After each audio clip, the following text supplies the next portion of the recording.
spiritual enlightenment of a fetus.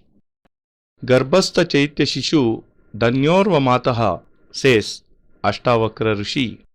The child whose mother receives Chaitanya Diksha during pregnancy grows up to become a unique and genius scholar and attains worldwide fame.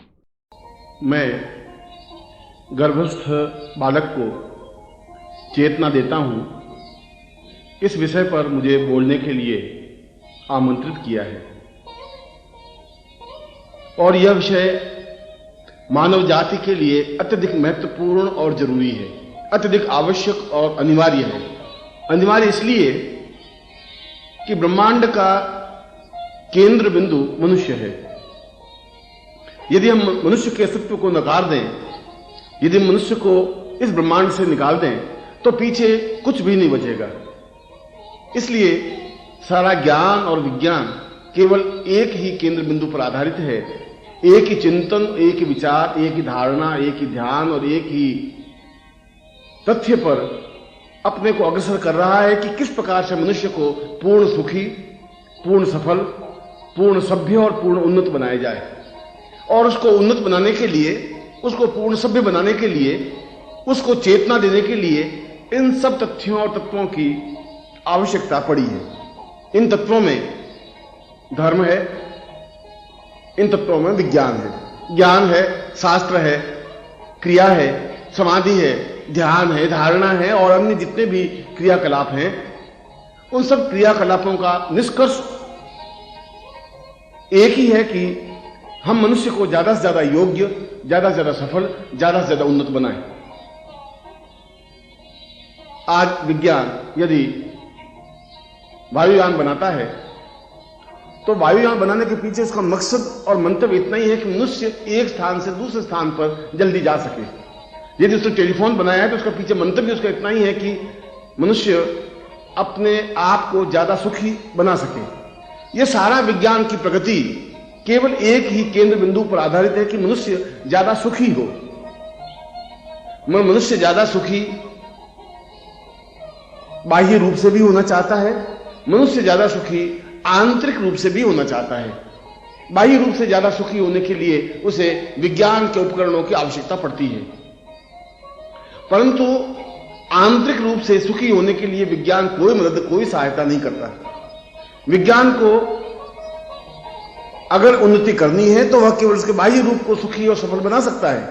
एक स्थान से दूसरे स्थान पर जाने के लिए, बातचीत करने के लिए, सुखी और सफलता देने के लिए विज्ञान आवश्यक है, मगर वह उसका बाहरी क्रियाकलाप है, वह उसका बाहरी चिंतन है, वह उसको बाहर से सुखी और संतुष्ट और सफलता दे सकता है।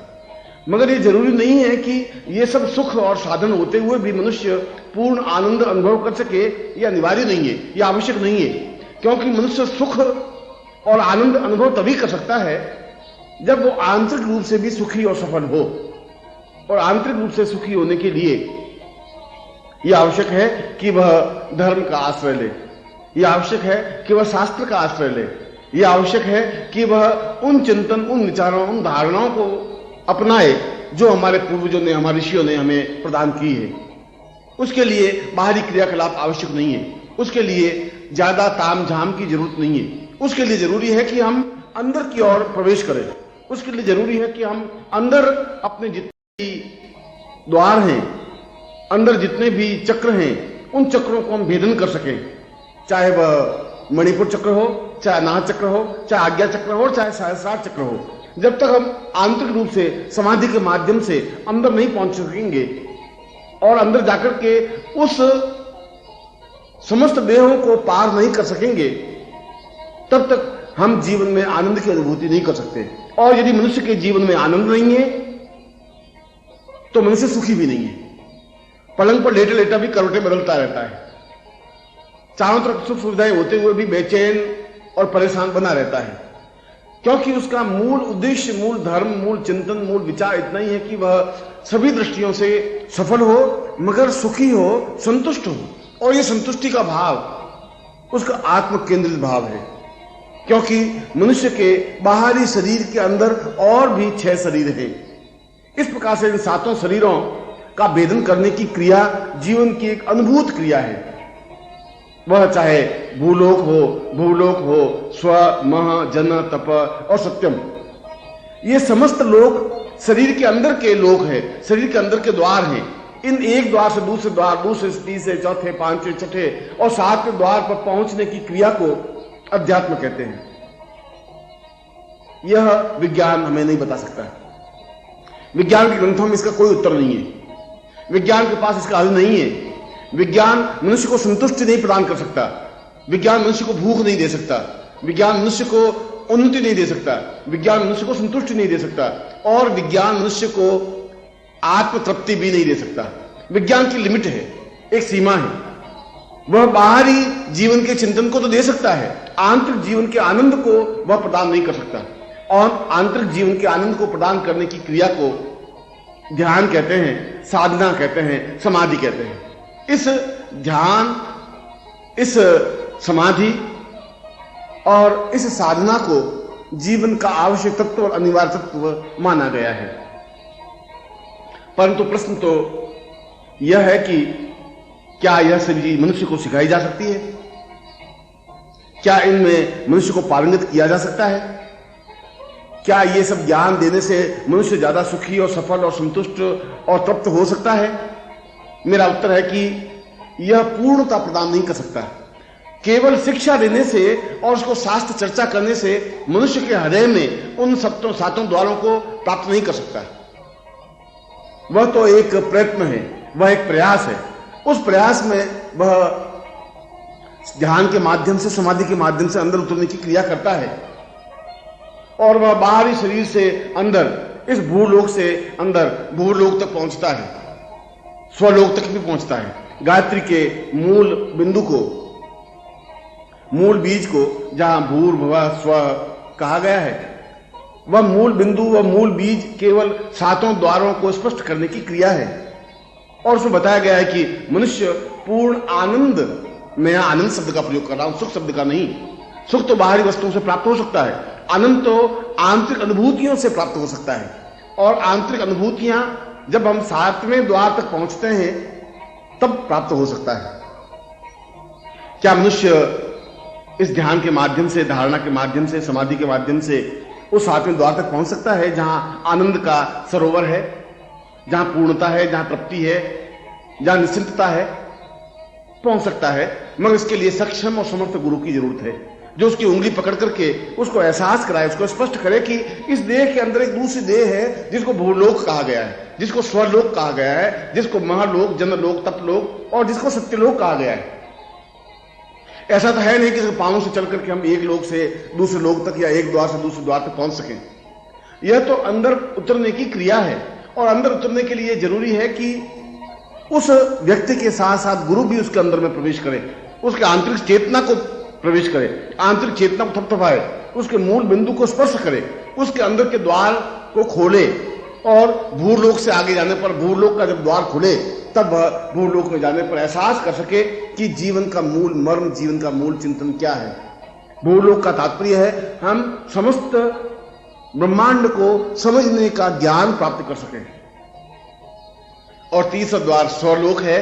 स्वलोक का तात्पर्य है कि जब हम ब्रह्मांड को देखने की क्रिया, ब्रह्मांड को समझने की क्रिया कर सकते हैं तो हम अपने आप को भी पहचानने की क्रिया कर सके, अपने आंतरिक जीवन को पहचानने की क्रिया कर सके कि हम कहां हैं, किस प्रकार से हैं, हमारा अस्तित्व क्यों है, हम ब्रह्मांड में हमारी उपलब्धि, अनिवार्यता क्यों है और हम कैसे ब्रह्मांड पर विजय प्राप्त कर सकते हैं, पूरे ब्रह्मांड को हम अपने अंदर कैसे उतार सकते हैं।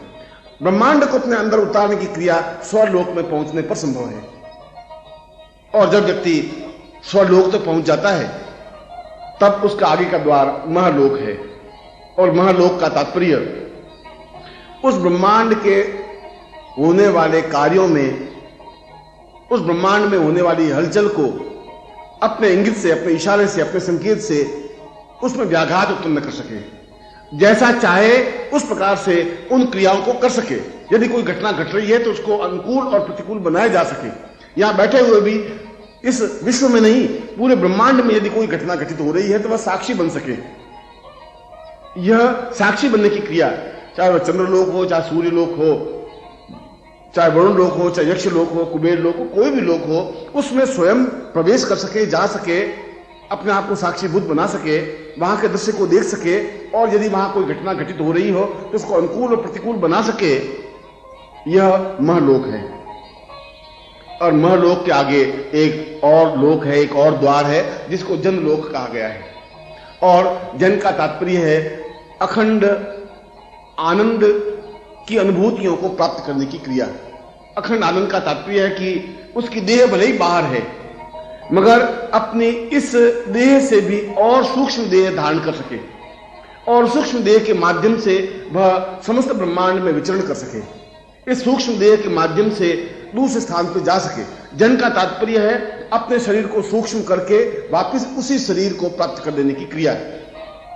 मैं जितना लंबा चौड़ा मेरा व्यक्तित्व है, शरीर है, मैं इसको बिल्कुल एक छोटा मच्छर के आकार का इस शरीर को बना करके किसी ब्रह्मांड के किसी कोने में, किसी स्थान पर जा सकूं, चाहे वह बर्फ का प्रदेश हो, चाहे उष्णता का प्रदेश हो, चाहे सूर्य लोक हो, चाहे चंद्रलोक हो, और चाहे किसी प्रकार का लोक हो, और वहां जाकर के वापस अपने मूल स्वरूप में आ सकूं। यदि मैं 6.5 फीट का हूं तो 6.5 फीट वापस बन सकूं। यह बन सकने की क्रिया जनलोक है।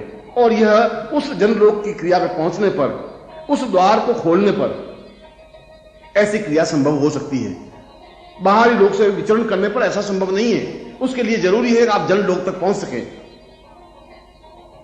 और उसके बाद में एक और लोक बनता है, इसको तप लोक कहा गया है। एक और द्वार है, एक और शरीर है। इस शरीर के अंदर का एक तप, उस तप द्वार पर या उस तप लोक में या उस तप देह में अपने आप को हजार हजार रूपों में विभूतिकरण करने की क्रिया है।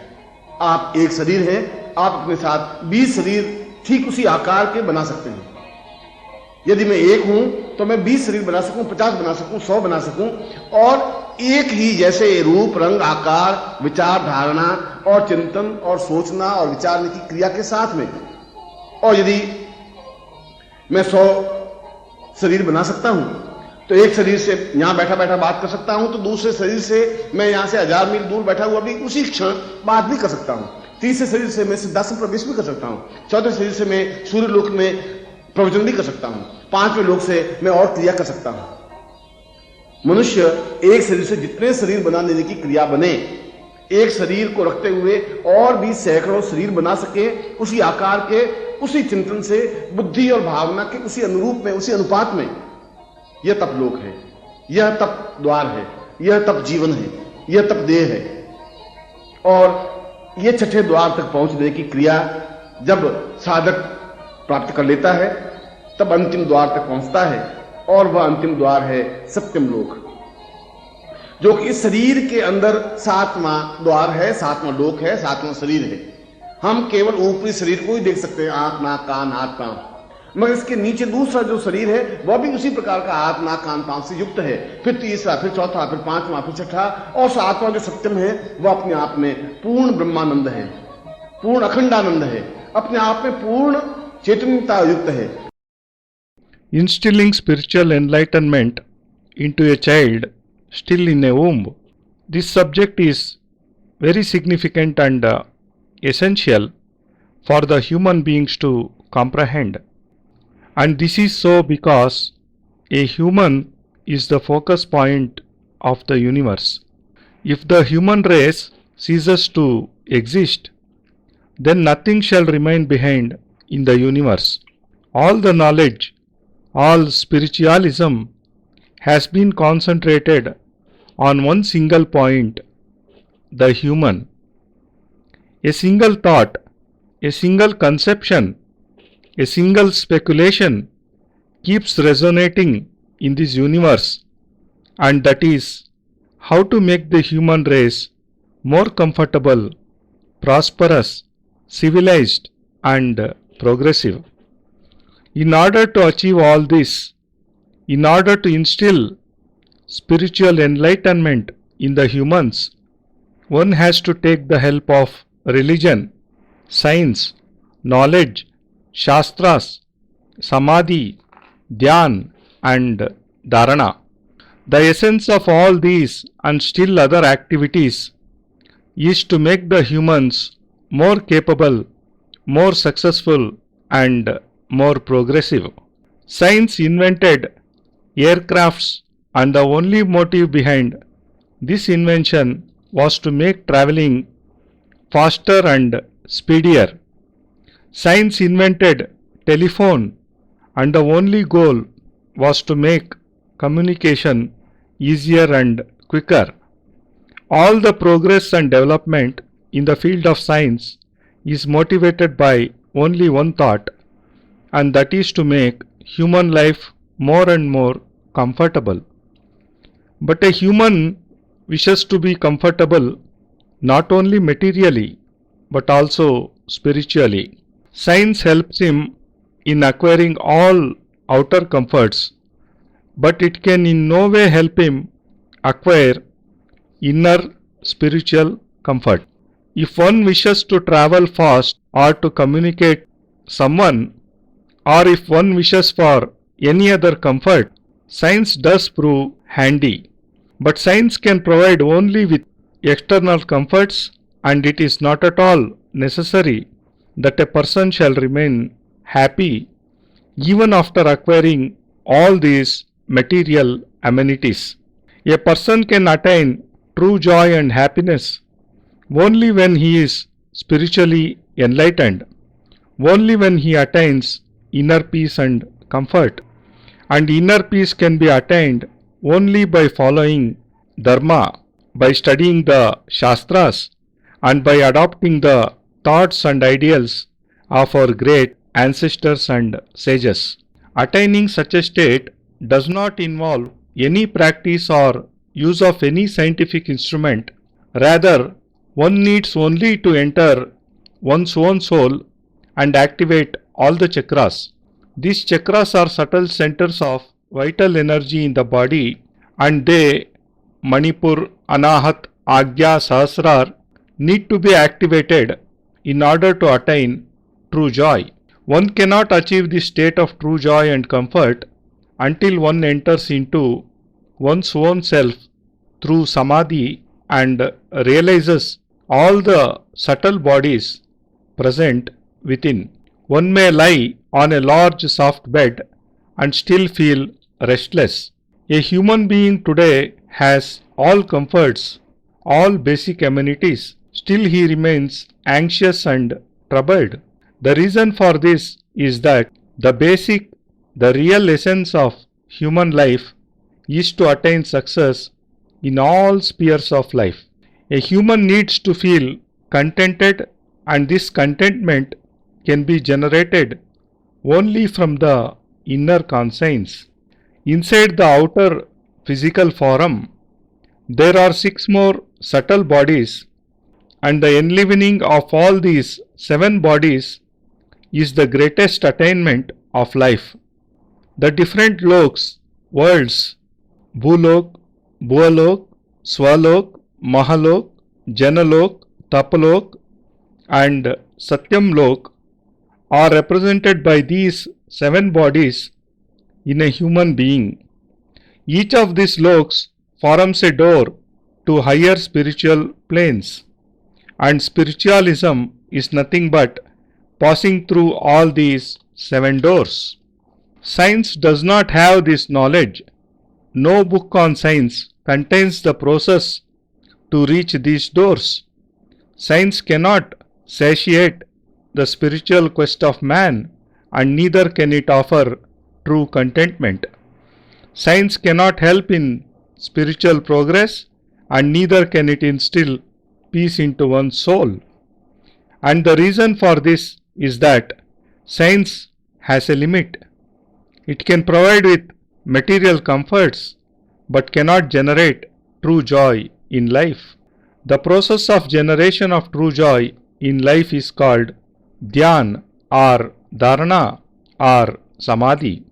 This practice of dhyan, dharana, samadhi is considered an indispensable part of human life. But the main question which arises is, can siddhi be taught to a person? Can a human be made skilled in this practice? Can a human become more comfortable, prosperous, and satisfied by obtaining this knowledge? I say that knowledge by itself cannot instill totality in life.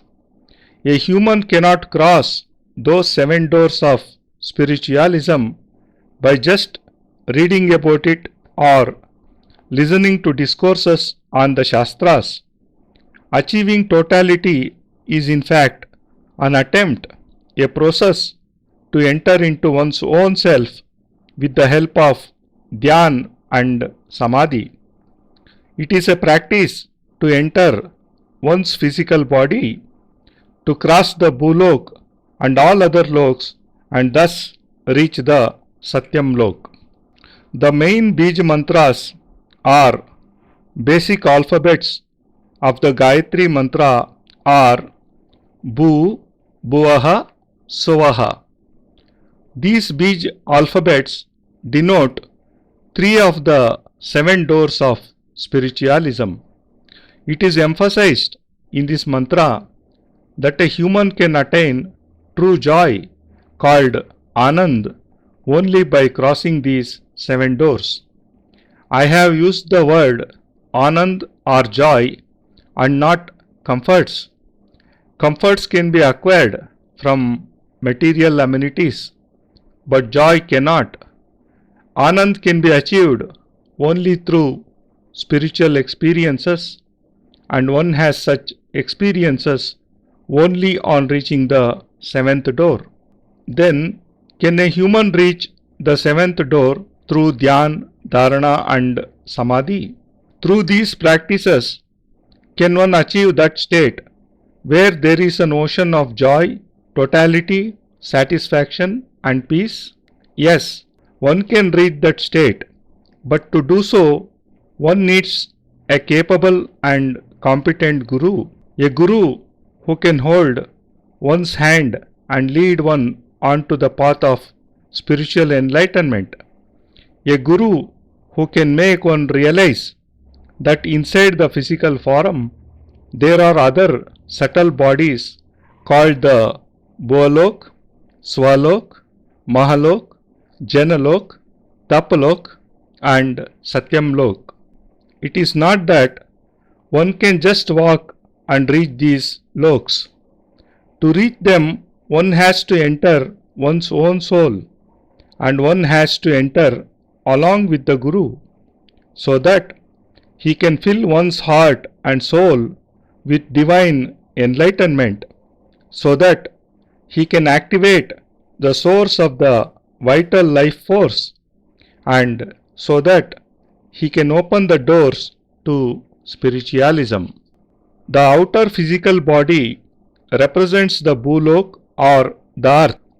Only after it has been consecrated and enlivened by the Guru can one enter into oneself and reach the next lok, that is Bhuvalok. When the door to the Bhuvalok opens up, one realizes the true essence of a human life. This second stage or Bhuvalok represents the development of the feeling, may I attain the knowledge to understand the entire universe. The third door is Swahalok. In this stage, one develops a capability to see and understand the universe. One starts to realize one's own true self, and one finds the solution to several questions like, who am I? What is the significance of my life? How can I conquer the entire universe? How can I make the universe enter into my soul? In fact, one can realize the entire universe within one's soul on reaching the Swahalok. The stage next to Swahalok is Mahalok. On entering this lok, a person becomes capable of controlling every event occurring anywhere in this universe. Sitting in one place, he can change the course of any event going on anywhere. He can also be a witness to any incident taking place on any planet. Next to the Mahalok is the Janalok. Herein lies the key to all the joy present in the universe. On reaching this lok, a person can acquire a subtle form and can thus travel to any part of the universe. Then he can reduce his physical body to the size of a mosquito, and in this state he can travel anywhere to any planet. On reaching the planet, he can regain his original form. Thus, a unique capability to reduce one's size and then regain it can be achieved on entering the Janalok. After Janalok is the Tapalok. Through the unique attainments of this lok, one can form other bodies similar to one's own. One can thus form 20, 50, 100 or more bodies of the same size, same complexion, same physique, and with the same thinking process. Just imagine that if I can form 100 other bodies similar to my own, then I can sit here in one form talking to you. With my second body, I can at the same time be thousands of miles away with someone else, and in my third body, I can enter into Siddhashram. With the help of my fourth body, I can be in Suryalok giving discourses, and with the help of my fifth body, I can carry on some other task. Thus, being in Tapalok, one can form hundreds of other bodies in order to accomplish various tasks at the same time. After crossing the sixth door, one reaches the seventh door called the Satyam Lok. This is the seventh body or seventh stage of spiritualism. With our material visions, we can see only the outer physical body with its ears, nose, eyes, hands and legs. But inside this outer body, there is the second, then the third, fourth, fifth, sixth and finally the seventh body. This final state, Satyam Lok, is the door to Brahmanand, the eternal joy, and reaching it, one is filled with complete spiritual enlightenment.